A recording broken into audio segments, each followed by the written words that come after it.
세월호 침몰 사건을 통하여서 마음들이 많이 무거울 것입니다. 온 나라가 정말 배와 함께 물속에 가라앉은 그 실종자들로 인해서 또 그 사건, 이 침몰을 통해서 이미 생명을 잃어버린 그런 분들로 인해서 정말 슬퍼하고 안타까워하고 있습니다. 이러한 이 사건 속에서 우리가 정말 부활신앙이 얼마나 중요한가, 그걸 깨달았으면 좋겠어요. 우리 그리스도인들이 부활신앙을 갖고 있다는 것이 얼마나 중요한가. 이것이 우리의 헛된 신념이 아니라 이 부활의 승리와 부활의 영광이 실제한다는 것을, 우리가 그런 영적 세계가 있다는 것을 알고 믿고 그 소망을 갖고 산다는 것이 얼마나 중요한가 하는 것을 오늘 말씀을 통해서 깨달았으면 좋겠습니다. 오늘 본문을 네 가지 주제로 나누어서 살펴보고자 합니다. 첫째는 그리스도 부활의 역사적 사실에 대해서 살펴보겠습니다. 3절에서 7절 말씀입니다. 두 번째는 죽은 자의 부활에 대해서 살펴보겠습니다. 이 본문 22절 말씀을 중심으로 살펴보고자 합니다. 세 번째는 몸의 부활에 대해서 살펴보고자 합니다. 42절, 43절, 49절 말씀을 중심으로 살펴보겠습니다. 그리고 네 번째는 부활을 믿는 자들의 삶에 대해서 살펴보고자 합니다. 이 본문 34절과 58절 말씀을 중심으로 살펴보고자 합니다. 본문 15장 1절에서 11절 말씀에는 예수 그리스도의 부활이 어떻게 역사적 사실인가 하는 것을 아주 분명하게 말씀해주고 있습니다. 형제들아, 내가 너희에게 전한 복음을 너희에게 알게 하노니 이는 너희가 받은 것이요 또 그 가운데 선 것이라. 복음은 두 가지를 내용으로 이루어졌습니다. 하나는 십자가의 사랑입니다. 바로 하나님의 아들이신 예수 그리스도가 이 땅에 오셔서 우리의 죄 때문에 십자가에서 못 박혀 죽으신 그 사랑, 우리의 죄를 대속해 주시기 위해서 바로 십자가에서 하나님의 아들이 우리의 모습, 인간으로 오셔서 십자가에서 죽으신 그 사랑, 이게 복음이다. 우리 같은 죄인을 사랑하셨어. 바로 당신의 생명으로 우리를 구원해 주신 사건이 십자가의 사랑 사건입니다. 두 번째는 죽으신 지 3일 만에 부활하신 사건입니다. 바로 죽으심으로 끝나지 아니하고 바로 3일 만에 부활하셔서 모든 믿는 자들에게 부활의 소망을, 그리고 부활의 영광을, 부활의 승리를 선물해 주셨습니다. 그래서 두 번째는 예수님의 부활, 예수님의 십자가의 사랑, 그리고 예수님의 부활, 이 두 가지가 바로 복음입니다. 복음의 핵심적인 내용입니다. 고린도 교회 성도들은 이 복음을 믿음으로 받아들였고, 그리고 이 복음을 믿는 믿음 가운데 굳게 서 있었다고 말씀하고 있습니다.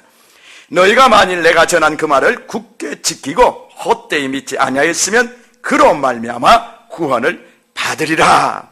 진실로 그 말을 믿고 굳게 지키면 반드시 구원을 받으리라. 이렇게 말씀은 선포하고 있는 것입니다.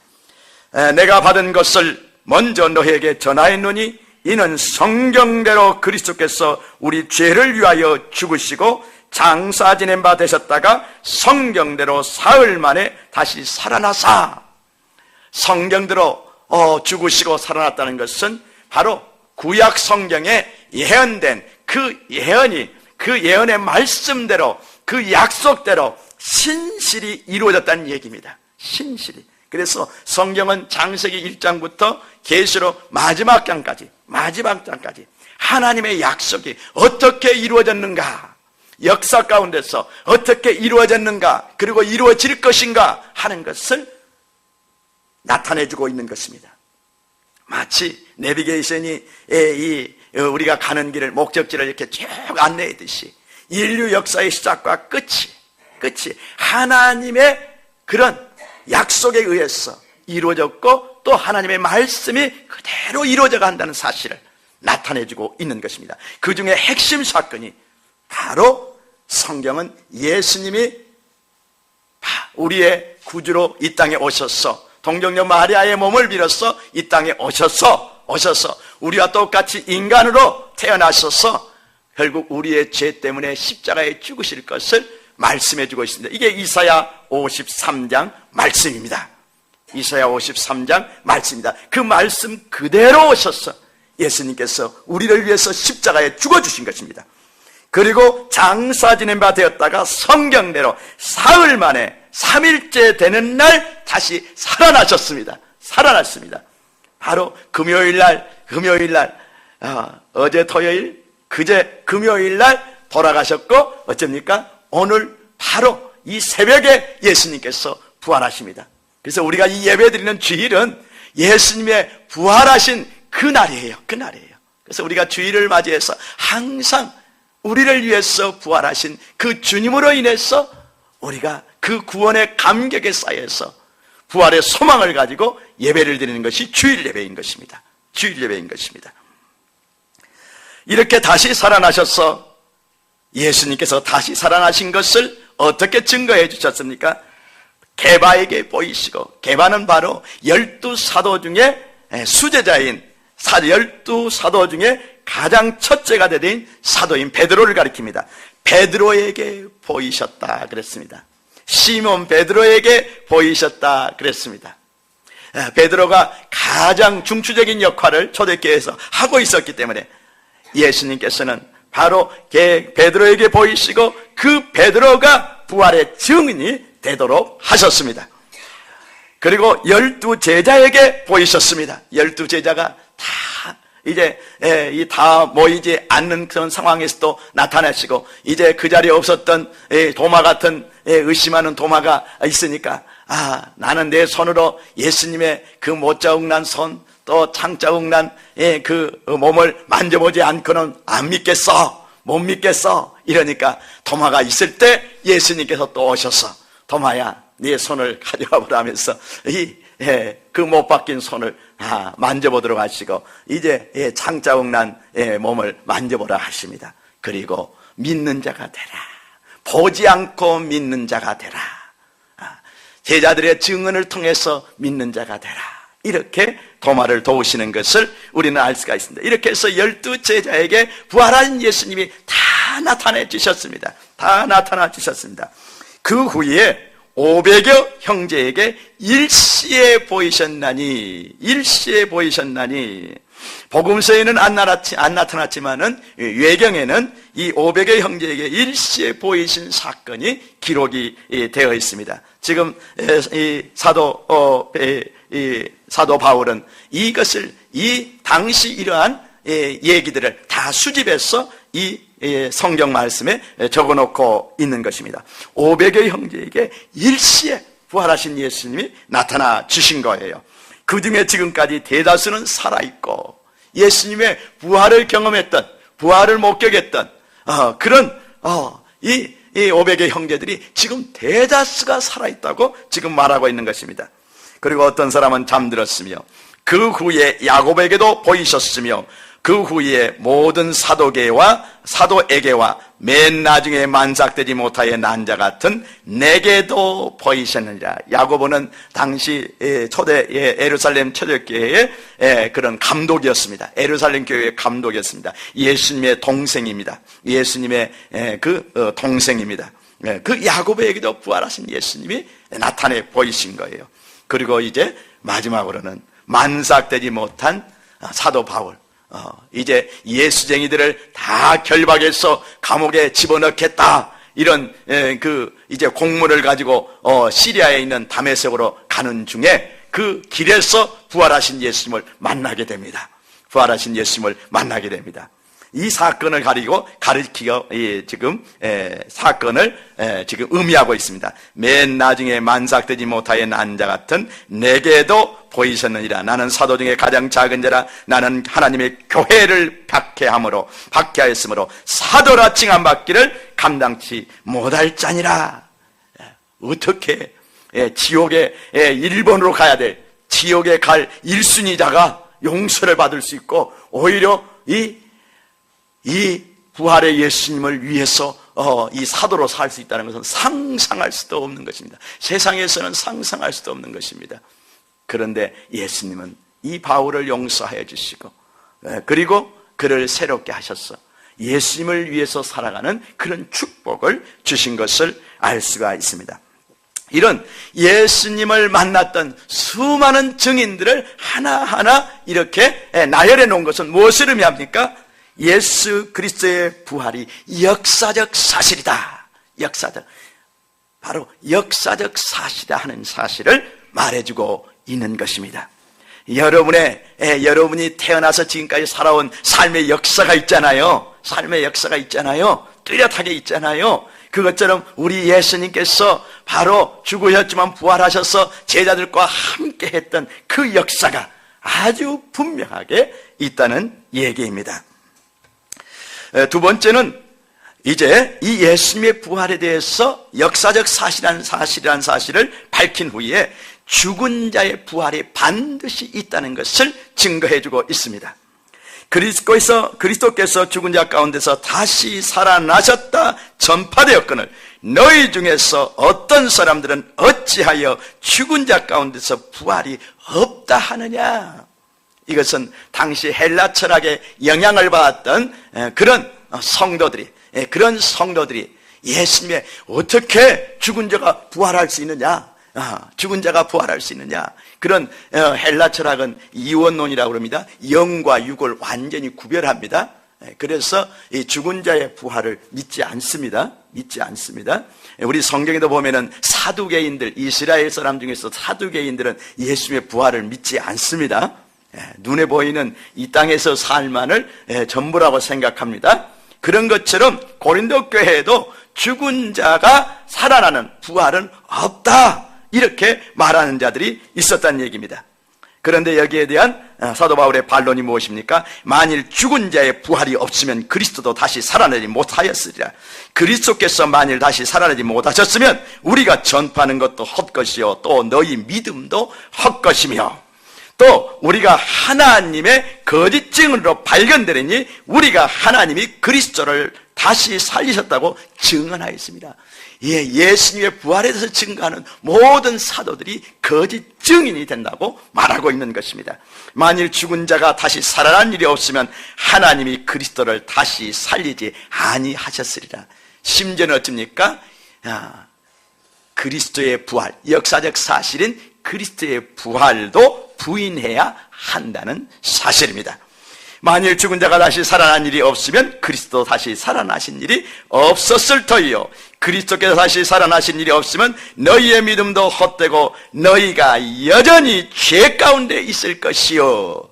예수님의 부활은 죄사함의 은혜, 실제적으로 우리가 죄사함을 받고 영생을 얻었다는 이 믿음에 있어서 얼마나 중요한가 하는 것을 말해주는 것입니다. 우리가 예수님의 부활, 죽은 자의 부활을 믿지 못하면요, 우리가 여전히 죄 가운데 있다는 것을 말해주는 것입니다. 또한 그리스도 안에서 잠자는 자도 망하였으니 만일 그리스도 안에서 우리가 바라는 것이 다만 이 세상의 삶뿐이면 모든 사람 가운데 우리가 더욱 불쌍한 자이르라. 우리 예수쟁이들이 가장 불쌍한 거예요. 믿는 것이 이 부활이 없으니까 가장 불쌍한 거예요. 그러나 이제 그리스도께서 죽은 자 가운데서 다시 살아나사 잠자는 자들의 첫 열매가 되셨도다. 사명이 한 사람으로 말미암았으니 죽은 자의 부활도 한 사람으로 말미암는도다. 아담 안에서 모든 사람이 죽음같이 그리스도 안에서 모든 사람이 삶을 얻으리라. 영원한 삶을 얻으리라. 22절 말씀. 아담 안에서 모든 사람이 죽음같이 그리스도 안에서 모든 사람이 영원한 삶을 얻으리라. 죽은 자의 부활이 반드시 있는 것입니다. 그러나 각각 자기 차례대로 되리니 먼저는 첫 열매인 그리스도여, 그 다음에는 그가 강림하실 때의 그리스도에게 속한 자요, 그 후에는 마지막이니 그가 모든 통치와 모든 권세와 능력을 멸하시고 나라를 아버지 하나님께 바칠 때라. 부활의 첫 열매는 예수 그리스도이십니다. 예수님께서 부활하셔서 맨 처음에 막달라 마리아를 만나주셨잖아요. 막달라 마리아를 만나셨잖아요. 막달라 마리아도 처음에는 이 부활하신 예수님을 알아보지 못했습니다. 부활신앙이 없었기 때문에 그렇습니다. 하나님 예수님께서 이래 여러 번 말씀하셨습니다. 고난을 받고 죽으신 후에 다시 살아나리라, 내가 너희를 갈릴리에서 다시 보리라, 이렇게 말씀하셨지만은 그 부활에 대한 것을 상상할 수가 없기 때문에 믿을 수가 없었습니다. 그런데 예수님의 무덤가를 배회하고 있었던 막달라 마리아, 예수님을 가장 사랑했던 그 막달라 마리아에게 예수님은 부활하셔서 가장 먼저 만나 주셨습니다. 그리고 엠마오로 낙향하는 두 제자를 만나 주셨습니다. 그리고 이제 이 사도들이 이 마가의 다락방에 두려워서 문을 꼭꼭 닫고 두려워서 숨어 있을 때 그곳에 오셔서 그들을 만나 주셨습니다. 유령이 아니라 실제로 부활체라는 사실을 어떻게 증거하셨습니까? 내 몸을 만져보라. 만져보니까 육의 실체가 실제 있는 거예요. 육의 실체가 예수님의 그 못자국이 선명하게 손바닥에 있는 겁니다. 손바닥에 있는 겁니다. 그리고 너희들이 먹고 있는 생선을 가져와라 하면서 제자들 앞에서 생선을 잡수시는 겁니다. 잡수는 것입니다. 그러니까 육을 가지신 예수 그리스도로 분명하게 부활하신 것입니다. 부활하신 것입니다. 부활하신 것입니다. 이 부활체의 첫 열매가 예수 그리스도인 것입니다. 물론 성경에는 죽음을 경험하지 못하고 이 승천한 하늘, 이 영적 세계인 하나님 나라로 갔던 그 사건들이 있죠. 창세기는 에녹이라는 믿음의 선배가 있죠. 에녹은 죽음을 보지 않고 그냥 부활체로 변화돼서 천국으로 들어가 버렸습니다. 그리고 또 엘리야 선지자가 또 그랬죠. 그도 죽음을 맛보지 않고 그냥 부활체로 변화되어서 불병거와 불세례에 타고 천국으로 들어갔습니다. 이건 부활체로 그 사이에 살아있으면서 그대로 부활체로 변화돼서 가버린 거예요.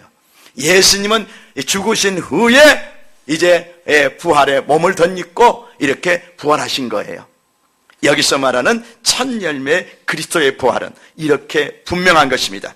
그 다음에는 그가 강림하실 때 그리스도에게 속한 자여 그랬죠. 그리스도에게 속한 자여. 예수님이 재림하실 때 예수 믿는 사람들, 그리스도에게 속한 자는 바로 믿음을 가진 자들입니다. 그 믿음을 가진 모든 자들이 어쩝니까? 이제 부활체의 몸을 덧입는 것입니다. 바로 부활의 그 몸을 덧입고 부활의 영광 가운데 들어가는 것입니다. 들어가는 것입니다. 이것이 이제 휴거로 표현되기도 했습니다. 예수님이 강림하실 때 그때 살아있는 모든 성도들은 부활체로 변화되어서 바로 공중에서 예수님과 함께 혼인잔치에 참여하게 되는 것입니다. 이것이 우리 믿는 성도들의 궁극적인 영화로운 모습입니다. 영화로운 모습입니다.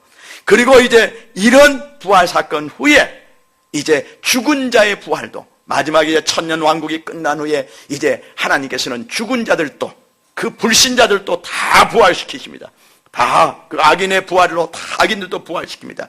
그래서 예수님의 이 백보자에 앉으신 예수님 앞에서 전부 행위대로 심판을 받습니다. 심판을 받습니다. 그리고 이제 이제 불신자들은 영원한 형벌의 처소인 지옥으로 가게 되고, 우리는 이제 믿는 자들은 영생복락, 하나님 장막에 거하는 새 예루살렘과 새 땅에 새 예루살렘의 도성에 거하는 이제 그 영생복락의 세계로 들어가게 되는 것입니다. 24절, 25절 말씀이 바로 그것입니다. 그 후에는 마지막이니 그가 모든 통치와 모든 권세와 능력을 멸하시고 나라를 아버지 하나님께 바칠지라. 성자 하나님께서 이제 이 모든 그 대적하는 자들을 다 멸하시고 이제 온 세계를, 온 이 우주를 하나님께 바칠 때가 오는 것입니다. 그가 모든 원수를 그 발 아래 둘 때까지 반드시 왕노릇 하시리니 맨 나중에 멸망받을 원수는 사망이니라. 이제 사망이 인류 가운데서 완전히 사라지는 그런 영원한 부활의 세계만이 있는 그런 새로운 세계가 우리에게 도래하게 되는 것입니다. 바로 죽은 자의 부활이 이와 같이 명확하게 있다고 말씀하고 있는 것입니다. 그리고 이제 세 번째는 몸의 부활에 대해서 얘기하고 있습니다. 36절에 35절에 보면은 누가 묻기를 죽은 자들이 어떻게 다시 살아나며 어떠한 몸으로 오느냐.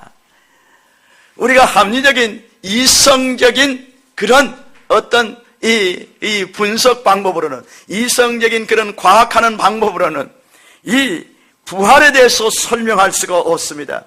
부활의 몸에 대해서 이해할 수가 없습니다. 이해할 수가 없습니다. 그래서 이렇게 이해할 수 없는 사람들이 어떻게 다시 살아며 어떠한 몸으로 오느냐, 이렇게 반문한 자들이 있었습니다. 어리석은 자들이여, 네가 뿌리는 씨가 죽지 않으면 살아나지 못하겠고, 뿌리는 씨가 썩어져야 싹이 트잖아요. 썩어져야 싹이 트잖아요. 그래야 다시 생명이 새롭게 태어나지 않습니까? 바로 부활은 그와 같다는 얘기입니다. 바로 우리의 육체가 죽어야 바로 다시 그런 부활의 생명으로 태어난다는 얘기입니다. 태어난다는 얘기입니다. 또 네가 뿌리는 것은 장래의 형체를 뿌리는 것이 아니요 다만 밀이나 다른 것에 알갱이뿐이로되. 자, 보십시다. 우리가 그 밀나무를 뿌립니까? 우리가 형체를, 그 밀나무라는 형체를 뿌립니까? 그걸 뿌리는 것이 아니잖아요. 바로 밀이라는 그 이제 씨앗을 땅에 뿌리면 어쩝니까? 그 알갱이가 썩어져서 밀을 열매 맺는 그 밀나무가 자라는 것이지 않습니까? 그것을 말하는 것입니다. 하나님이 그의 뜻대로 그에게 형체를 주시되 각 종자에게 그 형체를 주셨느냐? 처음부터 하나님께서 모든 이 땅에 있는 것들은 다 형체를 주셨어요. 처음부터 형체를 주셨어요. 사람은 사람의 육체의 형체를 줬고, 짐승은 짐승의 육체의 형체를 주셨고, 새의 형체를 주셨고, 또 물고기의 육체의 형체를 주셨습니다. 다 형체를 주셨습니다. 또 그 형체도 똑같은 형체는 한 존재도 없죠. 다 다르죠. 일란선 쌍둥이도 다릅니다. 다릅니다. 지금 살고 있는 60억 이상의 이 지구상에 있는 모든 인간들이 똑같은 인간의 형체를 가졌지만 똑같은 형체는 다 없습니다. 다 다르게 생겼습니다. 하나님께서 처음부터 그렇게 주신 거예요. 그렇게 주신 거예요. 하늘에 속한 형체도 있고 땅에 속한 형체도 있으나 하늘에 속한 것에 영광이 따로 있고 땅에 속한 영광이 따로 있으니 해의 영광이 다르고 달의 영광이 다르며 별의 영광과 다른데 별과 별의 영광이 다르도다. 그리고 이 형체의 영광이 다 다르다는 것을 알 수가 있습니다. 우리가 부활했을 때 이 부활한 우리의 영광이 다 다르다는 것을 말씀해주고 있는 것입니다. 이제 궁극적으로는 42절부터의 말씀을 지금 사도 바울이 우리에게 하고자 하는 것입니다. 죽은 자의 부활도 이와 같으니 썩을 것으로 심고 썩지 아니할 것으로 다시 살아나며. 우리가 알갱이를 심을 때는 그 알갱이는 썩을 것입니다. 그런데 어찌입니까? 그 알갱이에서 생명의 싹이 나서 이제 한 다른 형체가 이제 태어나서 자라죠. 그리고 거기에서 또 그런 이제 알곡들 열매를 맺히지 않습니까? 열매를 맺히지 않습니까? 그와 같이 우리의 부활도, 우리의 육체의 부활도 똑같다는 것을 말해주고 있는 것입니다. 그러면 어떻게 어떤 것으로 심었다고 그랬습니까? 욕된 것으로 심고, 우리의 이 육체는 죄로 욕된 것입니다. 죄로 욕된 것입니다. 이 땅에서 정말 험한 세상을 살아오면서 우리의 육체는 또 다 병들었습니다. 다 병듭니다. 우리의 육에 대한 것들은 다 그런 썩어지고 욕된 것이고 약한 것입니다. 약한 것입니다. 약한 것이 욕된 것, 그리고 썩어질 것입니다. 썩어질 것입니다. 그런데 어쩝니까? 이렇게 욕된 것으로 심었는데 영광스러운 것으로 다시 태어나는 것이 부활의 영광입니다. 부활의 영광입니다. 약한 것으로 심었는데 강한 것으로 다시 살아나는 것이 우리의 몸의 부활체인 것입니다. 육의 몸으로 심고 신령한 몸으로 다시 살아난 것이 바로 몸의 부활인 것입니다. 육의 몸이 있은즉 또한 영의 몸도 있느니라. 이제 영의 몸, 완전한 부활체는 영에게 속한 그런 몸이라는 얘기입니다. 영에게 속한 몸이라는 얘기입니다.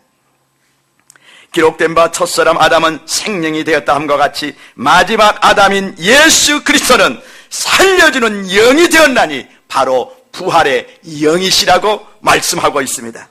먼저는 신령한 사람이 아니요 육의 사람이요 그 다음에 신령한 사람이라. 바로 우리가 육을 심어서 바로 신령한 바로 영의 사람을 덧입는 것이 바로 부활의 비밀인 것을 알 수가 있는 것입니다. 몸의 부활은 반드시 있습니다. 49절의 말씀을 보십시오. 우리가 흙에 속한 자의 형상을 입은 것 같이 또 하늘에 속한 이의 형상을 입으리라. 사랑하는 여러분, 저는 우리 어머님이 천국으로 올라가시는 것을 하나님의 은혜로, 성령의 은혜로 바라보면서 얼마나 좋았는지 모릅니다. 얼마나 좋았는지. 간증을 여러분에게 드렸지만은 진짜 꽃가마를 타고 예수님께 그 시집가는 우리 어머님의 모습이 너무도 선명합니다. 너무도 선명합니다. 그리고 그 어머님이 천국에서 이제 이 영원한 생명을 입고 정말 행복한 삶을 살고 있는 것입니다. 제가 이제 제 육신의 장막을 벗어버리고 천국에 갈 때 그 어머니를 만날 수 있습니다. 그 어머니를 만날 수 있습니다. 저는 이 부활신앙이 있으니까 너무 좋은 것입니다. 땅에 가서 저 땅에 어디 무덤을 만들어 놓고 거기 가서 없어져 버린 그런 어머니의 육신을 찾는 것이 아니라 제 이 믿음 속에 있는 그 하늘에 계시는 그 우리 어머님이 계시니까 얼마나 좋은지 몰라요. 그리고 그 어머님이 이제 마지막 날 예수님 강림하실 때는 이제 이 육의 부활, 예수님처럼 부활의 첫 열매인 예수님처럼 이제 영으로만 살아계신 것이 아니라 이제 육도 완전히 덧입는 그런 예수님과 똑같은 부활의 몸을 가진 분으로 완전히 이제 이 부활하실 거예요. 그 부활체를 덧입으실 거예요.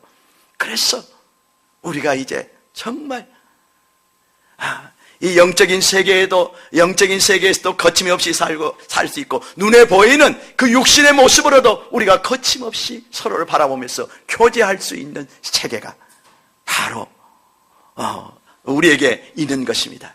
그래서 그것이 얼마나 좋은지 몰라요. 한동대에 다니는 학생들 둘이 이 피지로 선교여행을 갔습니다. 그래서 피지에 있는 이 주민들을 많이 도왔습니다. 땀을 뻘뻘 흘리면서 도왔는데 이제 그들을 위해서 봉사하고 나서 바닷가에 가서 이제 몸을 씻으러 바닷가로 나갔는데 두 형제가 파도에 실려가지고 죽고 말았습니다. 그랬을 때 얼마나 그것이 마음 아픈 일인지 모릅니다. 그런데 이들 부모님들 가운데 부활신앙이 있었습니다. 그리고 이 아이들을 부활신앙으로 가르쳤습니다. 부활신앙으로. 우리는 부활 소망이 있다. 아들아, 우리는 부활신앙이 있다. 부활을 위해서 살고 부활을 위해서 우리가 죽는다. 우리가 이 부활신앙 때문에 이 땅에서 이렇게 예수 믿는 그런 어려운 길을 가는 것이다. 이 부모가 신앙에 아주 분명했습니다. 이렇게 가르쳤습니다. 그런데 그 피지에 그 사고가 난 그곳에 도착한 이 이 아이들의 부모님이 정말 그 천국에 있는 그 부활의 육신의 죽음과 함께 이제 부활하셔서 예수님과 함께하는 그 자녀들의 영광스러운 모습을 믿음으로 바라보면서 참 감사하는 거예요. 감사하는 거예요. 감사하는 거예요. 감사하는 거예요. 그러면서 학교를 얼마나 사랑하고 또 섬기는지, 그 한동대학을 얼마나 사랑하고 더 섬기는 거예요. 더 섬기는 거예요. 그 간증을 보면서 진짜 이 사람들은 제대로 믿는 사람들이구나. 제대로 믿는 사람이다. 믿음이 시원찮은 사람 같으면 어쩌겠어요? 총장 나와라! 우리 아들 왜 죽였어? 하고 그냥 학교 책임져! 우리 아들의 생명 살려내! 하고 막 얼마나 그랬겠습니까? 세상 사람들은 그랬을 거 아니겠어요? 시원찮게 믿는 그리스도인들도 그럴 거예요. 세상 사람들은 똑같이 그렇게 행해요.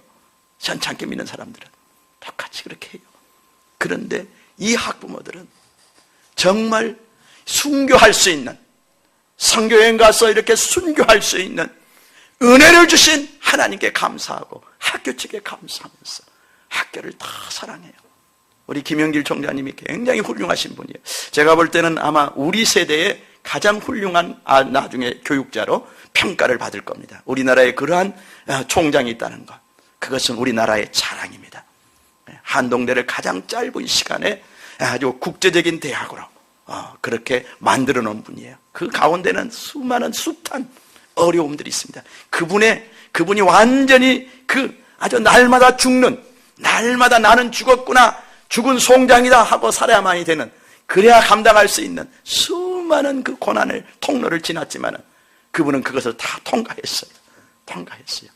그러면서 가장 짧은 시간에 무슨 재벌이 후원해 주는 것도 아닌데 오직 믿음 하나를 가지고, 예수 그리스도를 믿는 믿음 하나를 가지고 이 포항이라는 그 작은 도시에 세계적인 대학을 세웠어요. 국제 법률대학원을 세우는 그 과정, 우리나라 젊은이들도 이제 우리나라에서도 국제 변호사를 키워야 된다, 국제 법률가를 이제 키워야 되는 시대다, 이런 시대적인 안목을 가지고 우리나라에서 제일 먼저 국제 법률대학원을 설립을 했어요. 그런데 하나님께서 전부 거기 인물들, 아주 하버드 출신 법학자들을 다 붙여주시는 거예요. 하버드 출신 법학자들을 다 국제 법에 아주 능통한 사람들을 다 붙여주시는 거예요. 그렇게 해서 그 대학을 그렇게 비전 가운데 키워가시는 것을 볼 수 있습니다. 그런데 그 총장님이 어려울 때마다 이 학부모들이 가장 먼저 나와서 그렇게 돕는 거예요.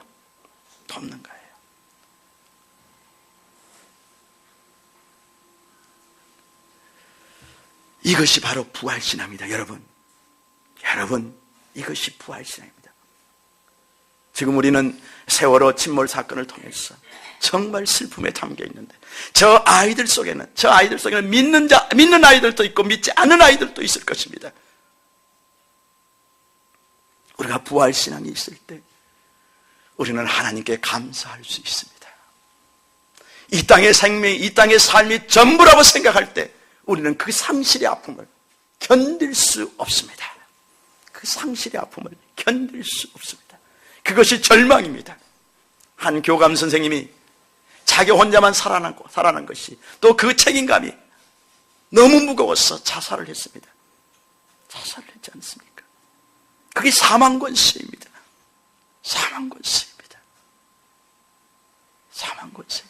사망권세가 그렇게 역사를 하는 것입니다. 사망권세가 그렇게 강력히 역사하는 것인데, 이것을 이길 수 있는 믿음이 무엇입니까? 바로 몸의 부활을 믿는 것입니다. 그리스도의 부활을 믿고 죽은 자의 부활을 믿고 바로 몸의 부활을 믿는 것이 바로 이런 어둠의 모든 사망권세, 상실의 모든 아픔을 극복할 수 있게 하는 그런 능력이 되는 것입니다. 사랑하는 여러분, 부활은 역사적 사실입니다. 그리스도의 부활은 역사적 사실입니다. 죽은 자는 반드시 부활하게 되어 있습니다. 썩어지면 썩어진 밀 한 톨이 바로 새로운 밀나무의 형체를 키워내던 것이 낸 것처럼 우리의 육체가 썩어지면은 우리는 부활체를 덧입는 것입니다. 우리 믿는다는 한 가지 이유 때문에, 예수 그리스도를 믿는다는 한 가지 믿음 때문에 이런 놀라운 부활체를 덧입는 것입니다. 덧입는 것입니다. 그리고 우리는 세상에서 가장 불쌍한 자들이 아니라 가장 복된 자들인 것입니다. 가장 복된 자들인 것입니다. 세상, 눈에 보이는 세상 것으로 세상의 삶으로 끝마쳐버린다 할 때 얼마나 허망한 삶입니까? 그렇기 때문에 이 사람들이 이제 즐기자, 그냥 놀자, 이 이생뿐이니까 이 이생을 재미지게 살자, 이렇게 타락하는 것이 아니겠습니까? 타락하는 것이 아니겠습니까? 부활에 대한 소망이 없는 자들은, 세상 것에 소망을 두고 사는 사람들은 전부 허무한 인생을 사는 것입니다. 허무한 인생을 사는 것입니다.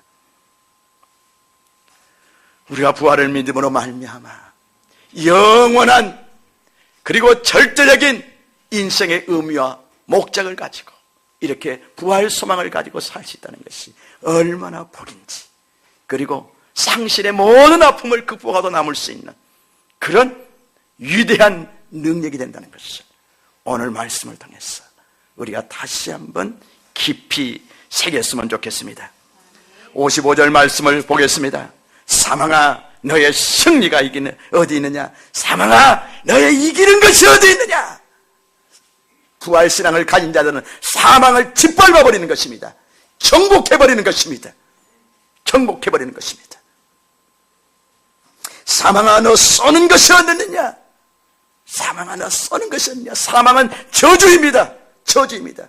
우리를 아프게 하는 것입니다. 여러분들이 죽음을 경험할 때마다, 여러분들이 이 부활신앙을 갖지 못하면 여러분의 가슴에는 비수가 꽂힙니다. 비수가 꽂힙니다. 정말 그 죽음이 얼마나 무서운지 모릅니다. 죽음의 공포, 두려움이 얼마나 무서운 것인지 모릅니다. 그것이 우리를 쏩니다. 우리를 두렵게 합니다. 그리고 절망케 합니다. 그런데 그 사망이 이제 부활신앙을 가진 자들에게는 더 이상 쏠 수 있는 힘이 없는 것입니다. 사망이 쏘는 것은 죄인데 예수 그리스도께서 전부 죄를 청산해 주셨습니다. 그리고 우리를 의롭다 하시기 위해서 살아나셨습니다. 그리고 죄의 권능이 율법인데 율법의 요구를 우리 예수님께서 다 만족시켜 주셨습니다. 그러므로 죄의 권능이 우리 가운데 더 역사할 수 없는 것입니다. 이러한 부활 소망을 가진 우리는 그러면 어떻게 살아야 하는 것입니까? 부활을 믿는 자들의 삶은 어떠한 것이 되어야 됩니까?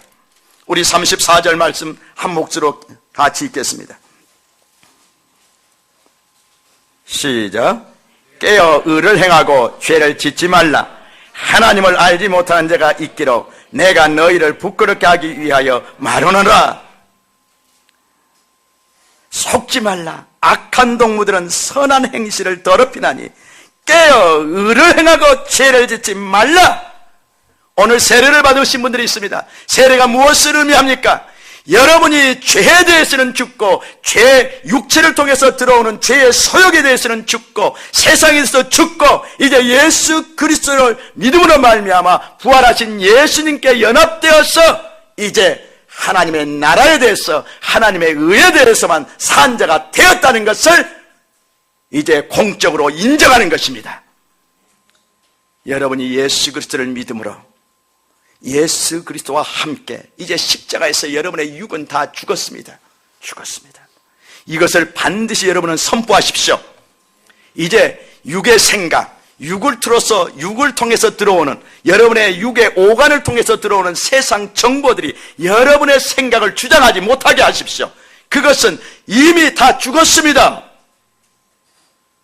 항상 믿음의 생각을 하는 것입니다. 여러분들은 이제 믿음의 생각을 해야 합니다. 하나님의 말씀대로 믿고 그 믿음대로 생각하는 것입니다. 그것이 여러분들이 죄를 짓지 않는 것입니다. 여러분의 죄사함을 위해서 예수님께서 어떻게 처참한 십자가의 고난을 받으시고 죽임을 당하셨습니까? 그 예수님을 다시 십자가에 못 박으시겠습니까? 여러분이 사랑하는 그분을, 여러분이 사랑한다고 날마다 고백하는 그분을 다시 십자가에 못 박히게 하시겠습니까? 그것은 예수님을 사랑하지 않는 것입니다. 예수님의 십자가의 구원을 우리가 헛되게 하는 것입니다. 욕보이는 것입니다. 우리는 죄를 지을 수 없습니다. 그러므로 깨어 의를 행하고 죄를 짓지 말라. 부활 소망을 가진 사람들은 세상이 어떻게 돌아가든, 세상이 어떻게 타락하든 그 세상의 조리를 따라가서는 안 되는 것입니다. 돈을 따라가서는 안 되는 것입니다. 세상 쾌락을 따라가서는 안 되는 것입니다.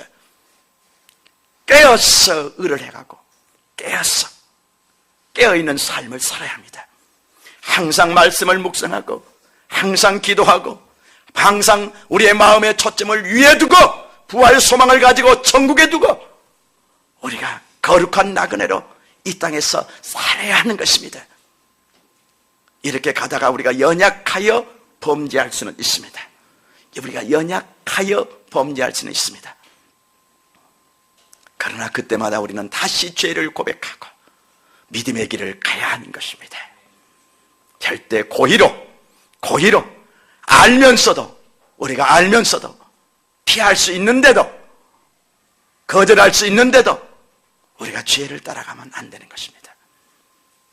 부활 소망을 가진 자, 부활을 믿는 자들의 삶은 이제는 깨어서 의를 행하는 삶인 것입니다. 믿으시기를 바랍니다.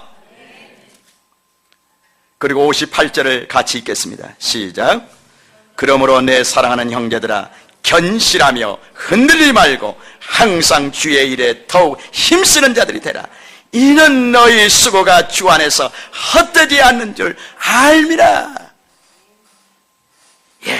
이제 부활이 없다 하는 자들에게 휘둘리지 말아라. 휘둘리지 말아라. 부활이 없다는 자들에게 휘둘리지 말아라. 견실하며 흔들리지 말고 항상 주의 일에 더욱 힘쓰는 자들이 되라. 여러분들이 예수를 위해서 사는 삶만이 여러분들 의미가 있습니다. 천국에서 그것만이 의미가 있습니다. 이 땅을 위해서 사는 삶, 여러분의 썩어질 육체를 위해서 사는 삶, 아무 의미 없습니다. 아무 의미 없습니다. 사람을 위해서 사는 삶도 아무 의미 없습니다. 여러분의 영광을 위해서 사는 것, 여러분의 명예를 위해서 사는 것 아무 의미 없습니다. 사랑하는 여러분, 주를 위해서 투자하고 주를 위해서 마음을 다하고 주를 위해서 시간을 내고 주를 위해서 사는 것, 이것만이 영원한 것입니다. 영원한 것입니다. 그러므로 이제 여러분의 삶을 그냥 이 세상에 코를 박고 살지 마세요. 사업하신 분들은 정확하게 사업하는 목적이 무엇인가 하는 것을 아십시오. 우리 정기로 성도님 축복합니다. 다시 사업을 하십시오. 일으켜 세우십시오. 내 나이 60에 나는 다시 한번 내 30년의 인생을 투자하리라. 이제 믿음으로 나는 일어서리라. 나는 사업가, 대사업가가 되리라. 이제 그 열정, 세상적인 방법으로 내 지혜와 내 의지를 가지고 그렇게 몸부림쳤던 거 이제 다 무로 돌아갔다는 것 깨달으셨으니까 이제는 예수를 믿고 예수를 쫓아서 한번 멋진 사업가가 되어보세요. 충분히 하실 수 있습니다. 하실 수 있습니다. 기회가 있습니다. 30년이라는 세월은 얼마든지 그 기회입니다. 그러나 목적이 있어야 됩니다. 하나님을 위해서 하십시오. 하나님을 위해서. 다시 오실 예수 그리스도를 예배하시는 일에 하십시오. 이 복음을 전파하는 그 수많은 하나님의 사람들을 서포트하게 하기 위해서, 그들을 돕기 위해서, 당신들 내가 돈 벌어서 서포트할 테니까 당신들은 복음만 전해, 하나님의 사랑만 세상에 나타내, 내 돈 버는 은사를 내가 당신들을 위해서 쓸 거야. 하나님의 영광을 위해서 사업하세요. 교사를 해도 그렇게 하십시오. 의사를 해도 그렇게 하십시오. 법률가가 돼도 그렇게 하십시오. 공부를 해도 우리 지혜자매 간호학 무엇 때문에 공부해? 밥 먹고 살기 위해서 해? 그건 저급한 거예요. 육체를 위해서 사는 거예요. 하나님의 멋진 나라를 위해서, 하나님이 나에게 주신 멋진 꿈을 위해서.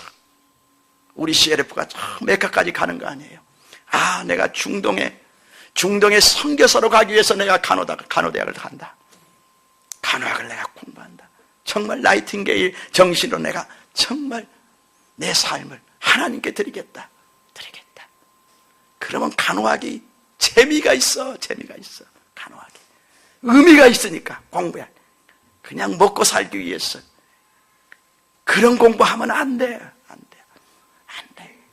썩어질 것이에요. 우리는 먹고 살기 위한 존재가 아닙니다. 아멘. 우리는 영원한 천국을 위해서, 그 천국의 상급을 쌓기 위해서, 그리고 그 천국을 소유하기 위해서 가는 믿음의 사람들입니다.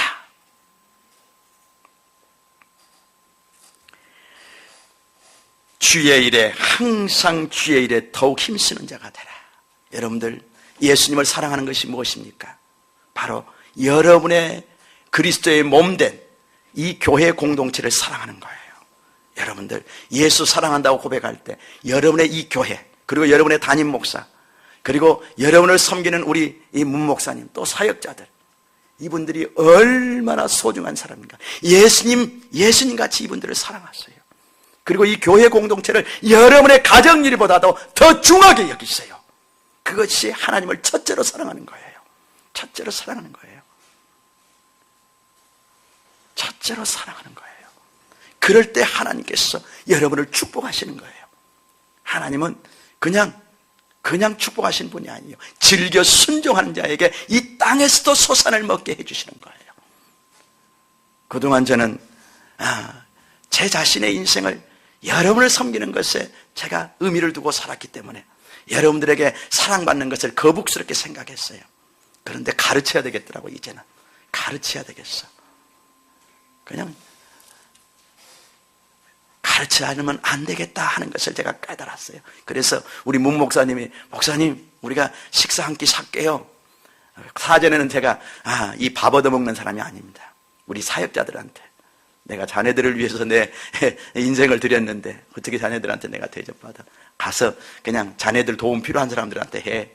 이것이 항상 내 원칙이었습니다. 그런데 사준다 하니까 내가 감격으로 그냥 성김을 받았습니다. 성김을 받았어요. 근데 참 좋았어요. 그 속에서 사랑의 교제가 이루어지는구나. 사랑의 교제가 이루어지는구나. 집에 와서 쉬는 것이 나한테는 더 꿀맛 같지만은, 그러나 그 사랑이 너무 귀하기 때문에, 그렇게 하고 나니까 너무 내 마음이 좋았어요. 사랑하는 여러분, 하나님을 사랑하십시오. 주의 일에 힘쓰십시오. 이제 힘쓰십시오. 힘을 쓰십시오. 노드니 핸더슨 목사님이 우리 교회에 오는 것은, 우리 이 작은 교회에 오는 것은 우리 교회가 얼마나 큰 축복인지 몰라요. 그분은 그냥 수만 명 모이는 또 연합 집회, 큰 교회 이런 데 가서 집회를 하신 분이에요. 그리고 그분이 섬기는 이 캔자스티 이 국제 기도회 집에는 세계에서 수많은 사람 몇천 명이 모아와서 그곳에서 기도하고 있어요. 날마다 기도하고 있어요. 비행기 그리고 거기 가서 이 아주 방 얻어놓고 사는 그런 투자를 하면서 몇 달씩 그곳에 있는 하나님의 임재를 경험하게 위해서, 그곳에 기름 부어진 그 기도의 그 달콤한 기름 부으심을 받기 위해서, 달콤한 기름 부으심 받기 위해서 세계에서 그곳으로 다 몰려가고 있어요. 근데 거기서 세컨, 두 번째 스텝인 마이클 비클 목사님, 그 다음인 우리 노드니 핸더슨 목사님이, 그분은 이제 국제사역을 전담하시는 대표인데, 우리 이 작은 교회를 마다하지 않고 오신다고 해주신 거예요. 하나님이 보실 때 우리 교회는 작은 교회가 아닙니다. 우리가 숫자가 좀 좋게 모였다고 그래서 지금은 뭐 우리 숫자가 적은 것도 아니에요. 우리 내걸 선교사님 교회 가면 1000명이 넘는 성도들이 있으니까 우리도 이제 1000명, 2000명 가까이 되는 이 성도를 가진 교회입니다. 전부 다 모으면 그렇습니다. 큰 교회예요. 그러나 그런 숫자가 문제가 아니라 정말 우리가 품은 비전이 얼마나 큰가, 우리 교회가 갖고 있는 비전이 얼마나 큰가, 여러분들이 그것을 깨달으시길 바라요. 그러니까 이런 국제적인 인물들을 하나님께서 이 작은 교회까지 보내신 거예요. 우리 나경일 목사님 같은 그런 큰 목도를 우리 교회에 보내는 것은 하나님께서 우리 교회에 주목하고 계신 거예요. 주목하여 보고 계신 거예요. 이런 목사님들이 오는 기회에 은혜 받으세요. 그것이 주의 일을 힘쓰는 거예요. 아주 지금부터 기도하면서 하나님, 정말 제가 기도의 사람으로 기름 부어 지게 하여 주십시오.